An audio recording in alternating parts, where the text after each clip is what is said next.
Next, we are going to talk about the difference between a monocot and a dicot seed. Both types of seeds contain a radical or embryonic root, a plumule or embryonic shoot made up of the hypocotyl and epicotyl, one or more cotyledons, which have different functions based on the type of seed, and a seed coat which surrounds it all. As described during dicot embryogenesis, dicot seeds have two cotyledons.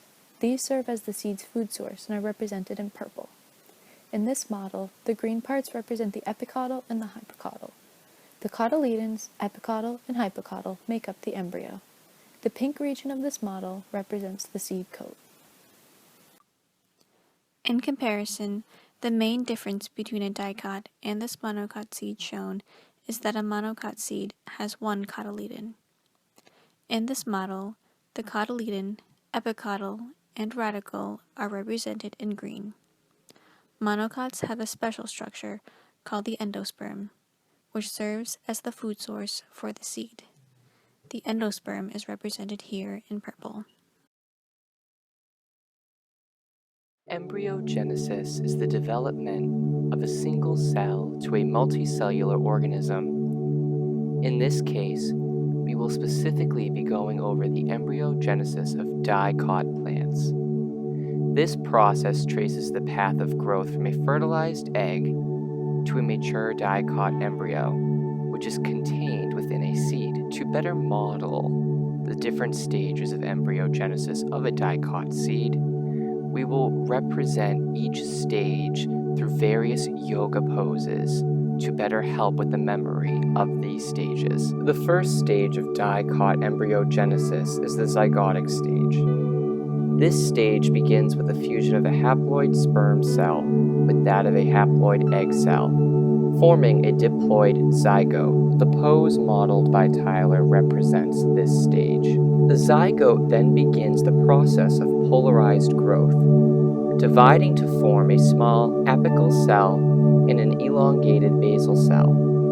As you can see, Tyler, the zygote, has divided to form a two-celled structure. Tyler represents the basal cell, while Andrea represents the apical cell. The second stage of dicot embryogenesis is the globular stage. The apical cell begins to divide further into a globular embryo made up of 8 cells, all of which will divide and develop later on into specific and important parts of the seed, and then the mature plant. As these cells continue to divide, an outer layer, called the protoderm, is formed, which will eventually become the epidermis. The third stage of dicot embryogenesis is the heart stage, which can further be split into 2 parts. The first part is called the triangular stage. The triangular stage begins as more focused cell division happens on either side of the upper regions of the embryo, or on either side of where the future shoot apical meristem will be. This begins to form a triangular shape, as modeled by Tyler and Andrea. As cell division continues in both of these regions, the second part of the heart stage is reached. A heart shape forms because these regions develop into 2 cotyledons of the embryo.